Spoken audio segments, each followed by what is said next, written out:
Ladies and gentlemen, in this video, I will provide you with no less than 30 reasons that will turn you into the greatest metronome adept imaginable. Even if you currently consider yourself one of the many metronome skeptics and clicked on this video only to check the clickbait level, here is my prediction. If you endure an hour with me, immediately afterward you'll be searching for a metronome app, if you don't have one already, checking metronome markings on the pieces you're studying right now, or walking to your CD shelf to check Tempi for yourself. And I dare to go even further. In 2027, we will all commemorate Beethoven's passing away.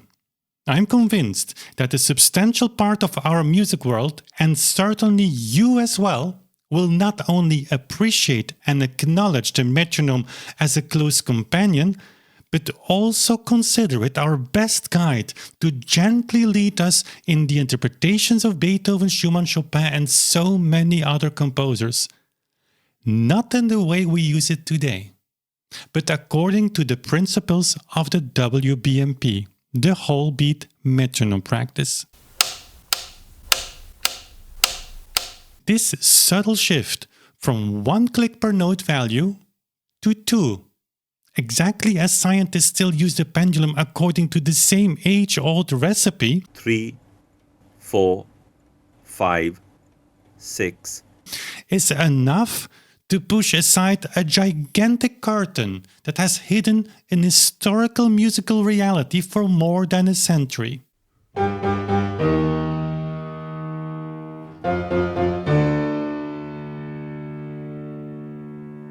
Doubting? Good. Then I have you where I want you. See, in the years I've been engaged with this fascinating subject, I've received numerous questions, some driven by interest and curiosity, others expressing disbelief or serving as counterpoints. My team and I have selected as many as 30 such questions, maybe even yours. The release of our recording of the complete set of 9 Beethoven symphonies on CD, running on Kickstarter until December 22nd and available afterwards, seemed like an excellent opportunity to explain this phenomenon on a more extensive level than in a normal video is possible. So, brace yourself for a roller coaster of input, but above all, for a renewed understanding of our musical past. I know these are weighty words, and I realize they might sound quite assertive to those who haven't heard of it before, but I express them with all humility.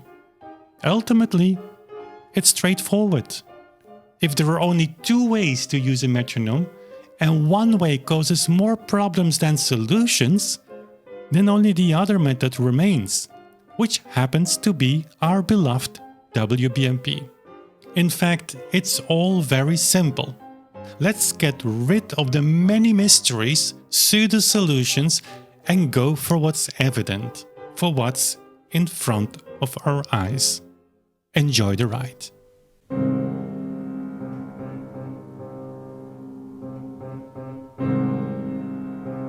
Before we go to the questions, I would like to point your attention to the fact that we are about to publish our long-awaited book. I'm recording this the 20th of November 2023, and the week of the Kickstarter actually of the Beethoven symphonies in our CD box.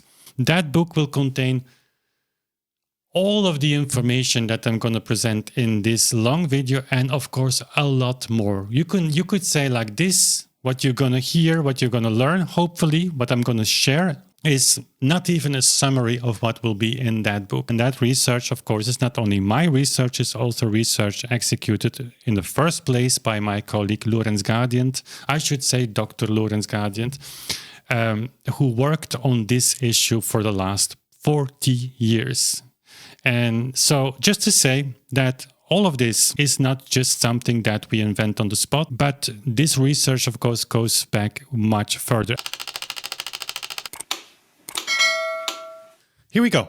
Tempo is personal, and therefore not too important. I'm convinced Beethoven would be fine with my tempo.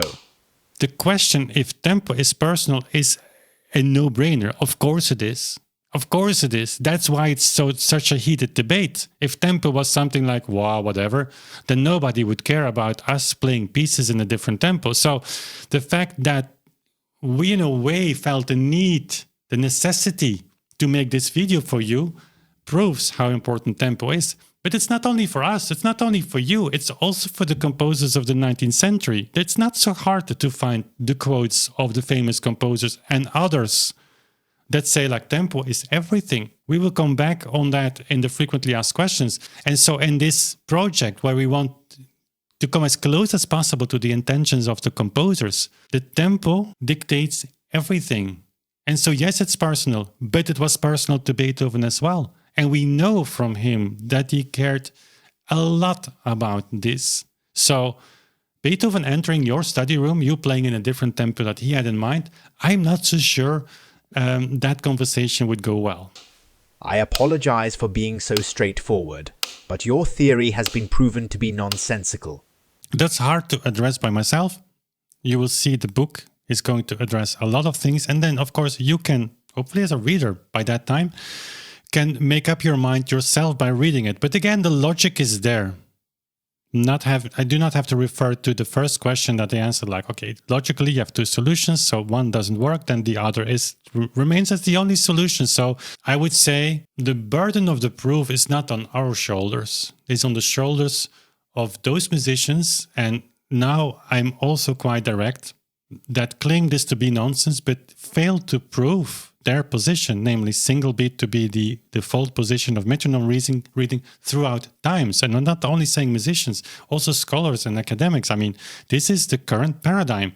And so I would say from our side, we did our job. We just have proven that the 9 symphonies in this tempo can be played even at the piano. This is totally impossible, unthinkable, even at a modern Steinway. Whenever people claim that this is nonsense, we are waiting for them to record, to play the pieces that they claim to be in tempi that, go far beyond 13, 14, 15, 20 notes a second, because those are the speeds that we actually are speaking about. And so that's not possible. It's not going to happen. An interpretation centered around the metronome is by definition unmusical. So we use the metronome as to give us a tempo that Beethoven had in mind. There is nothing remotely unmusical to the metronome as a tempo giver, as a time giver, as a tempo indicator. It just indicates the tempo. You take the metronome, you just follow the tick, tick, tick, tick with your hand or with your foot, and there you have your tempo. And whatever you do with that, from there, zillion solutions. Beethoven is meant for professionals. You seem to simplify the music to cater to amateurs. First of all, I dare to say that the Beethoven sonatas in whole beat are not for everyone. These transcriptions are not for amateurs. It's hard to say what amateurs are because I hate the term actually. We all are amateurs, but you get my point. So the idea that all of the music becomes so easy that it's like effortlessly can be played by everyone, that is not the case. That's not the case. If you go to Chopin just to sideway, like the etudes, I mean, in whole beat, it's not for everyone. A recent study clearly showed that Beethoven read the number of his metronome from below the weight. Others claim that Beethoven's metronome was broken. In conclusion, one should not take his metronome marks seriously. This is the category of Beethoven didn't know how to use a metronome. That's the simplest answer. So when he indicated 60, it was not a second.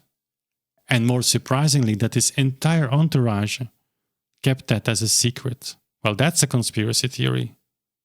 Because then 4 generations should have kept this silent. Like, we know that Beethoven metronome was broken. These metronome marks do not make any sense. And I know I sound a little bit cynical, but I mean, it's sometimes also funny. And that for the entire 19th century, because again, we don't have any quotes in the 19th century that Beethoven's metronome marks were problematic. Even not the Hammerklavier Sonata, that's often quoted in this context. The Hammerklavier Sonata, we have the quote by Moscheles saying like, okay, the 138, I think is a little bit too fast for an Allegro, which originally was Allegro Assai, but Beethoven crossed the Assai. But he didn't say like, I cannot play it. He said, when I play it, it is like almost a presto, which is true because Allegro Assai and Beethoven's The world isn't almost a presto, so there's an easy context there. So no 19th century quote saying like any metronome mark, by the way, that is problematic. None. Not even Czerny's crazy metronome marks. If Beethoven's metronome was broken, all the metronomes of the 19th century were broken. Because Beethoven's metronome marks are not exceptional. They are not like standalone metronome marks. You don't have something like Beethoven metronome marks, and you have Chopin metronome marks, and you have Schumann metronome marks. Beethoven's metronome marks for Allegro match those of Chopin. They might be shocking to you, but there is no difference. 88 for Beethoven, half note for an Allegro, very common. Well, that's the tempo of the first étude by Chopin. It's also Allegro. So, not saying that composers didn't have like a little bit of an individual touch, of course, but there is not something like a big difference between Schumann compared to Chopin. Just do it. Compare it to Moscheles, to Czerny, to Beethoven. It's all in the same line. So when Beethoven's metronome was broken, all the other metronomes of the 19th century should have been broken as well. So Beethoven didn't misuse his metronome. We just failed to understand how you should use it. And then you understand that it's absolutely logical and easy to use. Unfortunately, Beethoven was deaf. Therefore, he may have misjudged the tempi. The last one of these questions also corresponds to the fact like composers have faster tempi in their minds. And so Beethoven, being deaf and being a composer at the piano or giving just metronome marks while reading, it's faster, we know that. But apart from that, you can also see a metronome move. It's a pendulum. It has this thing that goes left to right, you know. So there is actually something visual. But there's also another thing, like nobody actually questioned those metronome marks. So whether Beethoven was completely deaf, he didn't misjudge his tempi. I mean, we're talking about Beethoven. We do not talk about some unknown individual that happens to be there, I don't know where, and gave some metronome marks that we don't know any context about. I mean, we're talking about Beethoven. This is the epicenter of the musical universe, musical history. The composer of the Ninth Symphony. For his entire life with the metronome, he would not have known that his metronome marks didn't make any sense, nor his entourage, nor the generation later, nor the generation thereafter. That doesn't make a lot of sense. I think it makes more sense to just read the metronome marks in a way that physicists still read their pendulums today, right? Before we go to the frequently asked questions, one important thing. When I hear people talk about this project, when they talk with me, when they talk with Alberto, when they talk with us as a group, as a team, when we receive just emails or we get questions or we read comments, in 100% of the cases,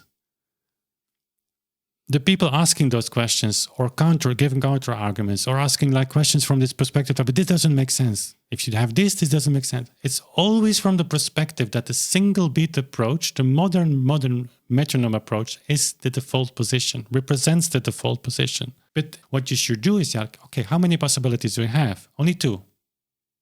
Unless you know another way of using the metronome, I don't, then you have only two. One tick represents the note value in the metronome mark, or two ticks represent the note value in the metronome mark. Both are historically known. It's not so that the two ticks is not known.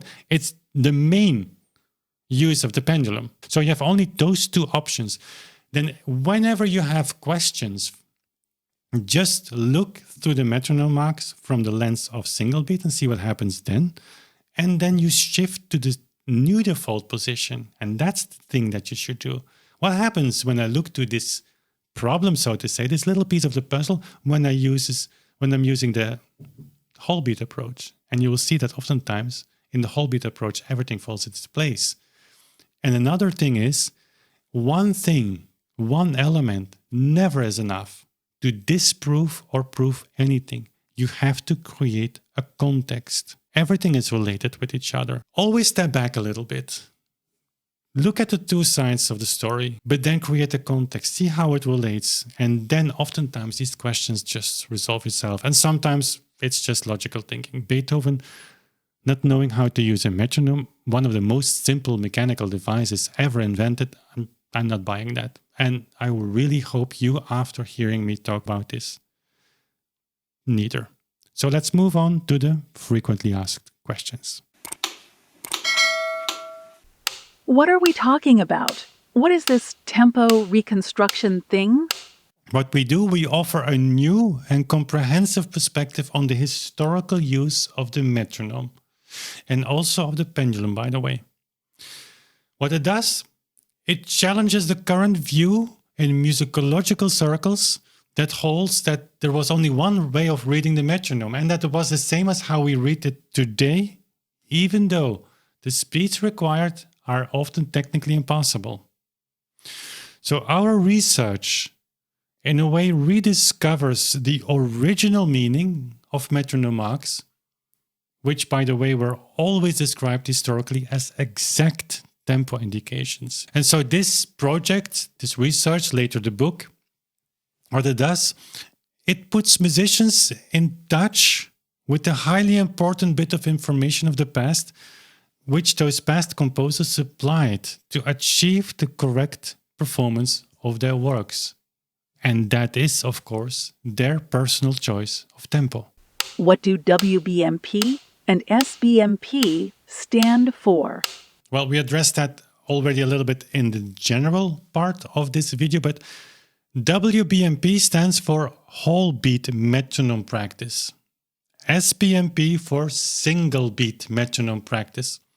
I have here a metronome, it's on 88. So for instance, in the case of metronome mark half note 88, let's assume that's the metronome mark. We have it, the metronome tick. Each tick now coincides with the quarter note rather than with the half note. So I have quarter note, quarter note, quarter note, quarter note, half note, half note, half note. And so two consecutive ticks, a whole beat, a full cycle, together equal that tempo of the half note. It's that simple. And the roots of this practice, of course, they go back centuries when the tactus, so the literally hand movement, was defined as a twofold movement. Arsis, thesis, described as just one beat.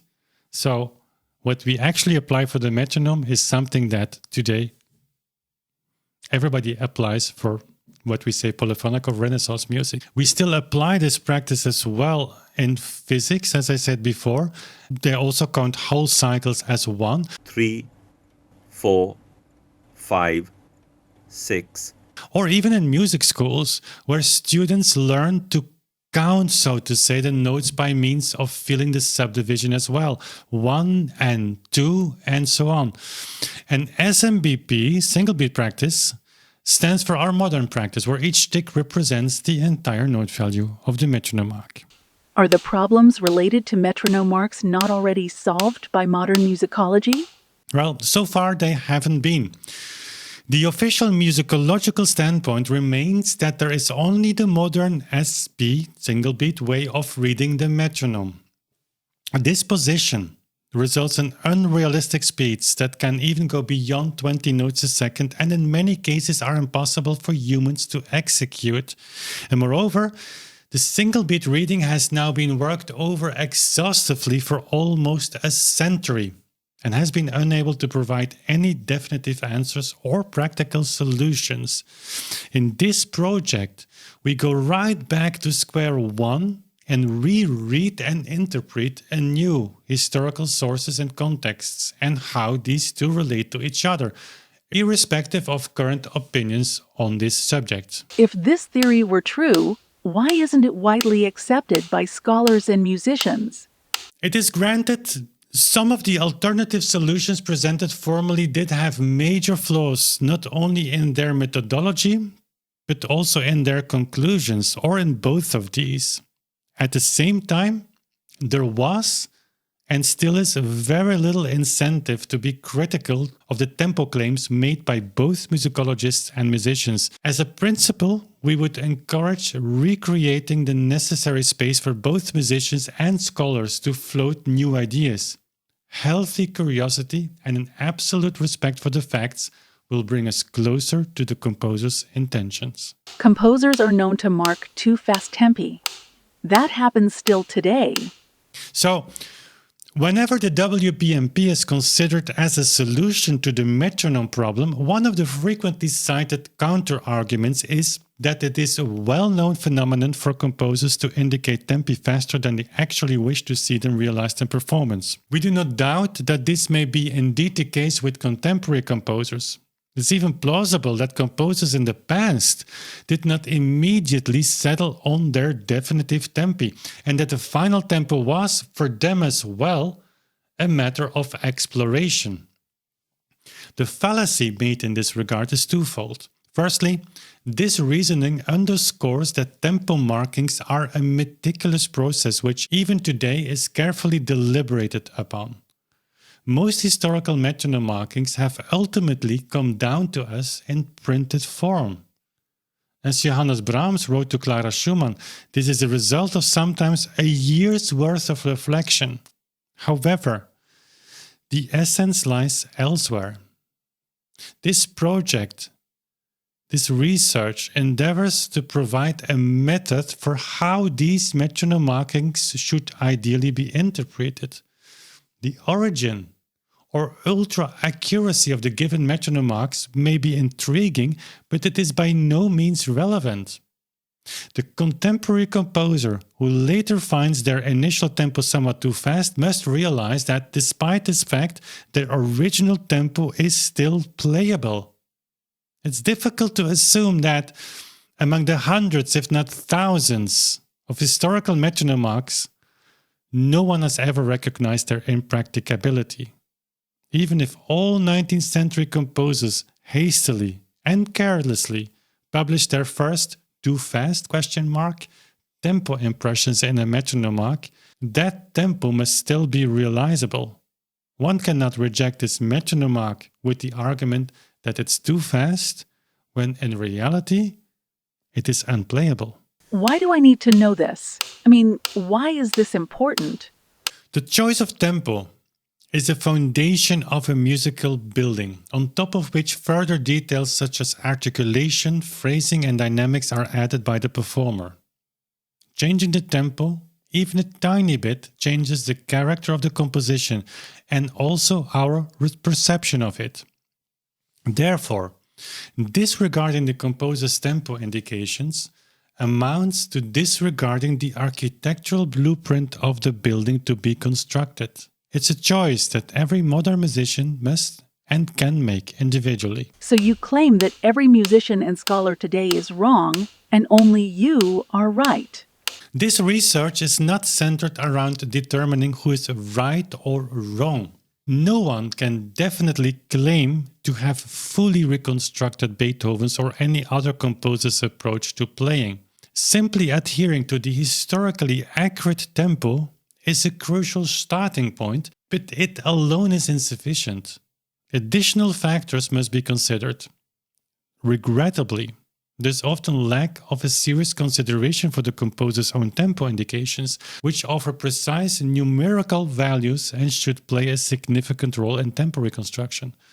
Neglecting to incorporate these indicated tempi, or at least making an effort to implement them, doesn't inherently render a performance incorrect. However, it does disregard what we know about the composer's intended interpretation. There is no direct evidence for your theory.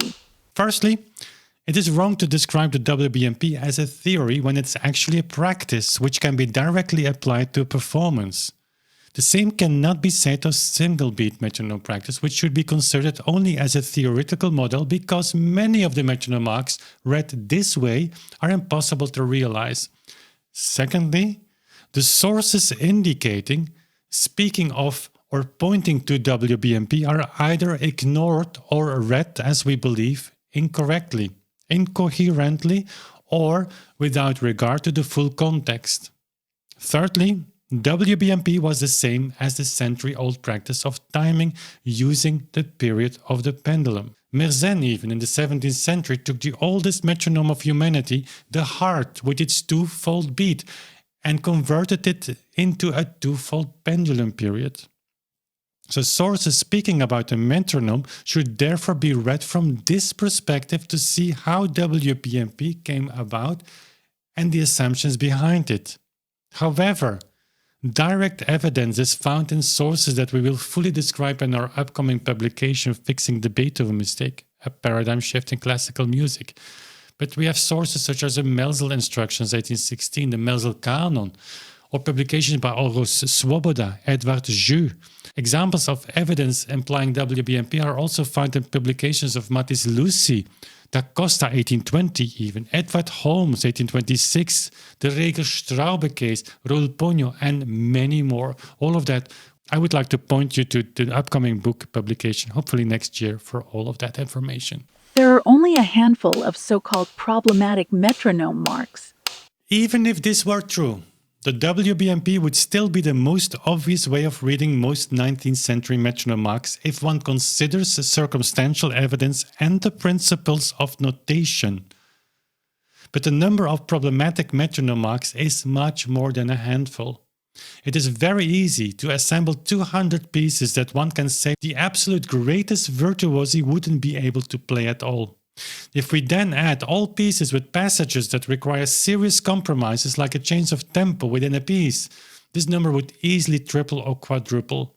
We would see an increase of the same order in the number if the players were only using period instruments. However, when testing historical metronome marks in performance, the percentage of problematic speeds becomes so statistically significant that a fundamental solution is required.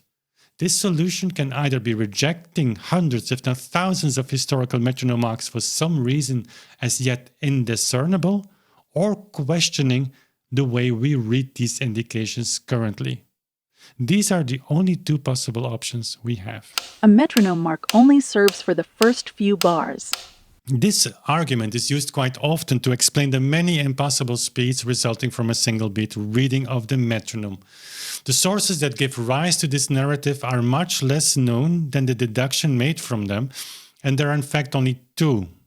The first one is a spurious remark allegedly made by Beethoven on the lost autograph of the song So oder So. The second is an annotation by Moscheles in the English translation of Schindler's biography of Beethoven. However, none of these quotes even hint at allowing the performer to switch his chosen tempo to a different one after the first few bars. Not only was this never done in practice, and how it would be is questionable anyway, but it also doesn't solve the metronome problems because in many cases the technical problems caused by a single bit reading are already there in the opening bars. Tempo rubato solves all the metronome problems. Tempo fluctuations in the first half of the 19th century were much more restrained than they are now, and were never meant to make difficult passages easier for the performer. For example, heavily ornamented passages were required to be played with the left hand strictly in time. Otherwise, the 19th century tempo rubato was always described as a very subtle, almost unnoticeable variation in the tempo, either slower or faster. Do I have my freedom as a musician to interpret the composer's music differently? It is a fact that the choice of tempo is of paramount importance in the interpretation of a musical composition. It should therefore be obvious that any interpretation aiming to recreate the composer's intention has to start with the composer's tempo choice. Musicians, however, must decide for themselves whether to follow their own taste, habits, or freedom, or to play what the composer would have wanted. This project is not initiated to tell them what to do, but to guide those who do aspire this aspect of authenticity in their reconstructing of this basic piece of information. Isn't it dogmatic to claim authenticity only through following the metronome marks? Of the many citations in 19th century produced suggesting that tempo choice is of fundamental importance in the interpretative process, Beethoven's student Karl Czerny is the most explicit. In his pianoforte school opus 500 he writes, "Any musical piece produces its proper effect only when it's played in the exact degree of movement prescribed by its author, and any even inconsiderable deviation from that time, whether as to quickness or slowness, will often totally destroy the sense, the beauty, and the intelligibility of the piece. Taking this into account, understanding historical metronome marks correctly is an essential piece of the puzzle to be solved by any musicians searching for some degree of authenticity in their playing. The lighter actions of the early pianos make these speeds possible. The speeds required following a single beat reading surpass the capabilities of the human nerve and muscle system by such huge margins that any discussion involving key weight or responsiveness becomes irrelevant. Of course, it goes without saying that a lighter key in theory allows a faster impulse. This advantage, however, must be viewed in the light of the single escapement, which means the finger must be lifted right up before a new attack is possible. Moreover, the lack of a double escapement in early pianos should put an end to any debate, since many repeated notes were impossible, and still are, by the way. Metronome marks are only target speeds. They are not meant to be exact tempo indications. Actually, the often repeated idea that metronome marks are only target speeds is a modern conceit, prompted by the numerous impossible speeds resulting from readings in single beat. However, there is nothing written in the 19th century that supports this position. Regarding pieces, the metronome marks of which are considered extremely dubious, such as Czerny's Opus 299 or Opus 337, the composer leaves no doubt in both prefaces that he expects the students to play all the exercises precisely at the metronome indication. Remarks like this shouldn't surprise us. After all, what else can a metronome mark be but an exact tempo indication? It's the reason why the machine was invented. Doesn't playing according to the metronome mark make music sound like a computer? The metronome mark is a tempo indication only. After deciding the basic tempo for a piece, it's the performer's choice how to implement this tempo.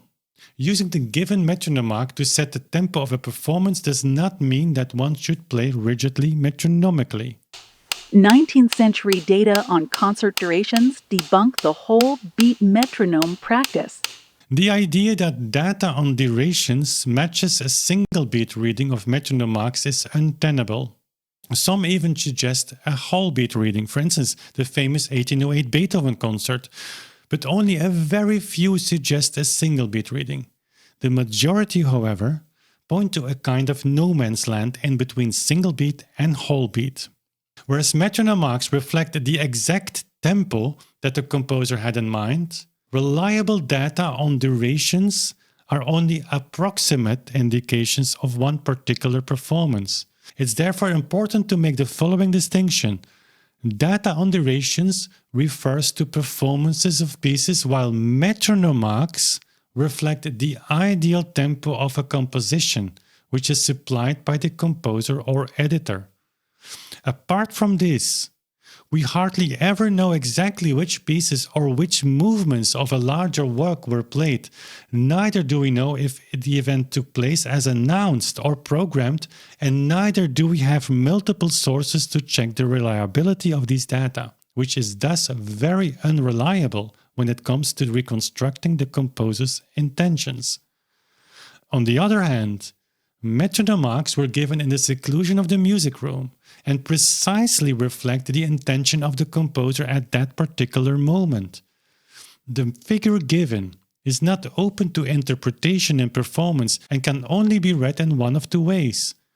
Whatever this information on durations may or may not reveal, it cannot solve the problems or provide possible solutions to metronome marks. Early 20th century recordings prove whole beat wrong. Early 20th century recordings show a wide variety of performance practice. This can be seen in tempi, which are frequently noticeably slower than those of modern performances, though in some cases they are actually faster. If there is one clear observation to make, it is that we don't play like early 20th century musicians anymore, or indeed like those of the mid-20th century. If such changes can occur in the span of a few decades, one should ask how much change took place between the respective periods of Mozart, Beethoven, and then Chopin, and finally into the early 20th century. It has to be considered that recordings weren't then available, and there was no incentive even to aim at uniformity. We should also take into account the context of the time, as musicians weren't concerned with preserving traditions, but were engaged in a race to achieve improvements in technique. Performers also had to meet the audience's expectations of greater and greater technical prowess. This obsession with technique led to recordings made on piano rolls, even in some cases being sped up in order to grandstand the soloist even more. Tempi in whole beat do not work musically. A whole beat tempo reconstruction requires a substantially different way of playing from what musicians have learned and practiced today. Instant success cannot be achieved, and sufficient time must be dedicated to this new approach. Since 2017, the WBMP has been disseminated to a wider audience through the Authentic Sound channel, and several professional musicians have joined the movement, which can be expected to grow further, much as the early music movement did previously. They all have this experience in common, which is having accepted the concept of the WBMP. They rapidly developed after that a new way of playing, which involves a different attitude towards articulation and accentuation, leading to deeply rewarding musical results. It needs to be emphasized that there is no alternative to WBMP, as we said before, since in single beat, many tempi are completely beyond the capacities of any human. So all music becomes half as slow as played today? The speeds at which musicians can play nowadays are so astonishing that it might give the impression they mostly achieve a single beat reading of the metronome mark. But this is certainly not the case. No matter how hard musicians practice, they cannot get close to the majority of metronome marks provided by composers like Beethoven or Chopin if they persist in single beat metronome reading. So, most of the time, the music we hear these days is played at a tempo considerably slower than single beat, and many pieces are even unwittingly played in a whole beat tempo. In other words, applying the WBMP does not halve the tempi of the performances we hear today. Wagner is responsible for the romanticized slow tempi you advocate. So, Wagner is made responsible in modern musicology for having romanticized the classical works, often, where romanticized primarily stands for having installed a slower tempo culture upon the supposed authentic tempi of the early 19th century. However, for this statement there is little, if any, evidence at all. Wagner may have very well understood the original message of that music, and it informed his own music and his work as a conductor from a certain point in his career. This happened especially after he had witnessed some Beethoven performances by the conductor Habeneck, who was generally known to be still playing Beethoven in this older, slower tradition of Vienna. His influence on the performance practice of his time is a complex matter that requires a study on its own. It goes without saying that studying his work as a composer and conductor from the perspective of the WBMP will lead to a complete re-evaluation of his place in history. 19th century musicians already criticized metronome marks for being too fast. That is unimaginable in a whole beat reality. Although 19th century musicians criticized some of the metronome marks of their contemporaries, they, unlike their 20th century and 21st century counterparts, never considered them impossible to achieve. For instance, Moscheles did suggest 116 instead of 138 for the first movement of the Hammerklavier Sonata, but only because he considered Beethoven's metronome mark at odds with the tempo indication allegro and with the character of the piece. Czerny simply said that the difficulties of this movement, including its tempo, could be overcome with some dedicated practice, which is a statement on its own. Kullak, another 19th century figure, suggests slower tempi for Chopin's études for similar reasons, and after comparing Chopin's music with Bach. Also, Hans van Bülow criticized Kramer's metronome marks for the reason that these metronome marks in whole beat result still in tempi that would be too high for the students they were written for. It is also worth noting that these musicians themselves gave metronome marks that are just as problematic, if not more so, than those they criticized. Playing slower on a piano is possible, but singers and woodwind musicians would run out of breath and string musicians out of bow. Such statements are often made before doing any practical music making. Several recordings presented on the Authentic Sound channel have already proved them wrong. Singers have even said that they were now relieved to be able to breathe. We also must not forget that the practice of the time was very much different than today. For instance, we can find in treatises that one was expected to breathe or change the bow under a slur, which today seems counterintuitive. But the final proof is the execution. So you hear the Ninth Symphony, in which all singers involved had no problem with breathing at all. Moreover, an in-depth discussion about the pronunciation of the text was found to be useful in this tempo, and that singers had finally, as they said, time for that aspect as well, as they finally did have time to breathe. The very fast version, for instance, led by Sir Gardner of the Ninth Symphony, you'll hear places where the entire orchestra has to hold in order to give the singer time to breathe. That doesn't happen in whole beat. How could tempos become exactly twice as fast without anyone talking about it? Since metronome marks in single beat are only rarely reached, and given some of them are even today played in whole beat, tempi certainly have not become twice as fast since the 19th century. On the other hand, tempi are well reported to have overall increased massively over the course of the 19th century. This process is still continuing today. Some writers would go as far as to complain about a rage of rapidity or condemn performances as barbaric because of the too rapid tempi.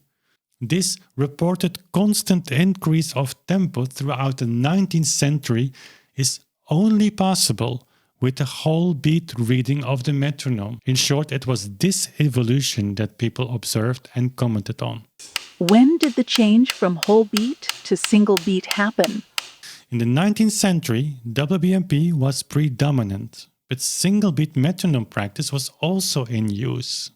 Both systems coexisted from at least the early 1820s, and so the short answer to this question is there was no changeover. Both systems arose from different starting points. The WBMP taps into the century-long tradition of the twofold tempo movements, such as the heartbeat and the tactus. The single-beat metronome practice, on the other hand, relates the metronome to the clock or watch. The first detailed description of this metronome usage could have been the 1827 article published by Edward Holmes in the Quarterly Musical Magazine and Review. Holmes, a student of and editor for Vincent Novello, praises Melzel for introducing the minute as a common denominator, but strongly recommends another way of using the metronome. Instead of matching the movement of a piece with the clicks of the metronome, he pleads for the composer to play his piece for 1 minute and simply count the number of notes he played in that amount of time.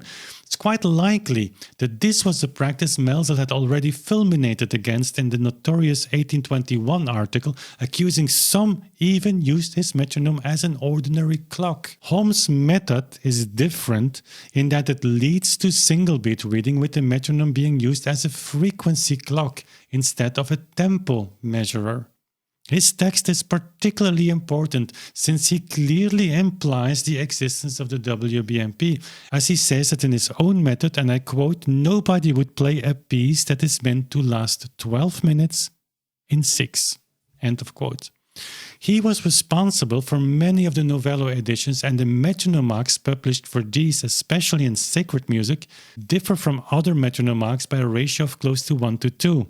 With the massive increase in tempi over half a century, speeds were approaching a single beat readings of the original metronome marks. It even appears that at the beginning of the 20th century, musicians believed that metronome marks like those of Beethoven were actually originally intended to be read in single beat. However, this possibility or explanation needs further research, but it seems to be the only explanation as to why early in the 20th century, musicians were already struggling so badly with metronome marks that had been accepted with no problem previously. How can one use the whole beat theory in triple meter? The WBMP was derived from how the pendulum was used, the latter itself being a conversion of the up-down movement of the arm, the tactus, into a left-right swing. Mersenne did that, 17th century.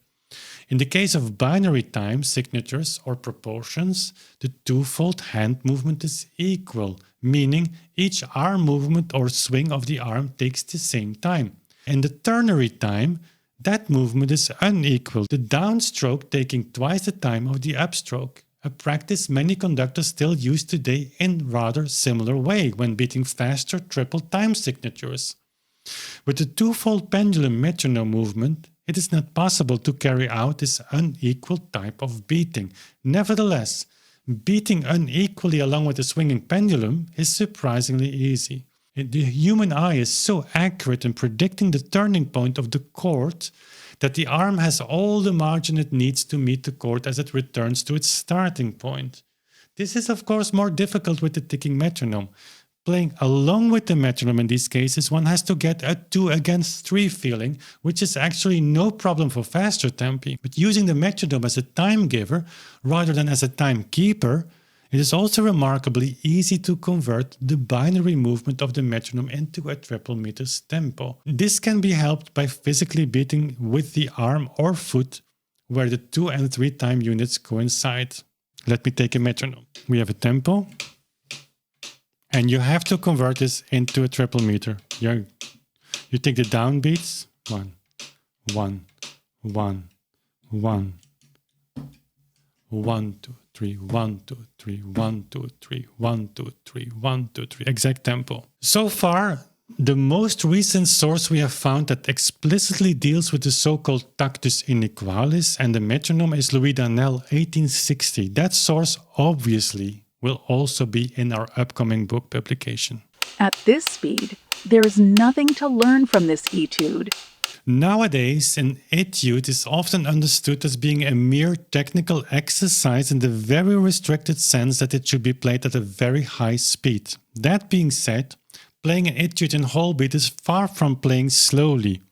The aforementioned études, as well as others by Clementi, Czerny, Bergmüller and others, contain metronome marks that will challenge the student even in whole beat. And so, I don't know if you've gone through all the questions, all the answers. The only thing I can hope for is that when you listen to our symphonies, and I say our symphonies because we became so attached to it, obviously, by diving into this music for over 4 years, that you see the new perspective and not only see, but experience it, that you experience the same beauty, you have the same moments of surprise, of emotion, of sadness, of joy, since Beethoven really guides you through these symphonies, through his music, and in such a gentle way.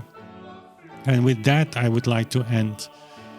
If there's one thing I could choose from this entire project, from this entire journey, from this entire research that I could bring forward, then it would be this. That the Beethoven who walked in the streets of Vienna in those days was not the Beethoven that we created in later times, the frustrated, the angry person, but the smiling, almost grandfather-like figure that gently guides you through a huge amount of emotions in such a way that indeed sometimes it's surprising. Sometimes it takes you by surprise in a way that you have to hold your breath, that your heart stops pounding.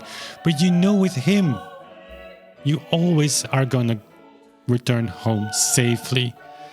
It's like such a nice person, a noble character that emerges from his music played in this way only by changing the tempo, that one cannot understand how this man became the person that we think he was today. I'm really convinced that when Beethoven would be able to just enter this time and he would read the many descriptions about his character, that he would be genuinely hurt. The bottom line, when you play his music this way, when you listen to it, I'm so convinced, I don't have to say I hope, it will happen. There is nothing left of that angry, frustrated Beethoven. There is this composer, the picture of the composer is this guy that you really want to hang out with. That one day when it would be possible, you would have a glass of beer with, or a coffee. He was famous for his coffee, right? 60 coffee beans he counted every morning. He was apparently very upset when he lost count. So 60 coffee beans. So he could count to 60, so he could use a metronome as well. I'm sorry, pun intended. So no, I don't want to make this ending longer than necessary. And my voice is almost gone after 2 hours of recording this video for you. So let me just send you, hopefully, to the listening experience of these symphonies. And again, it's not about making money. It's not about whatever. It's like bringing this message to you, this music to you, this Beethoven to you, the Beethoven that we rediscovered as a Beethoven that you want to embrace. You want to give a hug. You want to kiss on his forehead and say like, thank you, thank you, thank you for this music. And I think that's the biggest thing that we achieved. We bring his music in such a powerful way that even for me 4 years ago when we started this project was unimaginable that it would happen. So thank you for being here with us. Thank you for listening to this. If you have any questions, you know where you can reach us, where you can find us, where you can reach out to us, I would say. We're happy to hear from you, your experiences, how Beethoven knocked on your door. Thank you.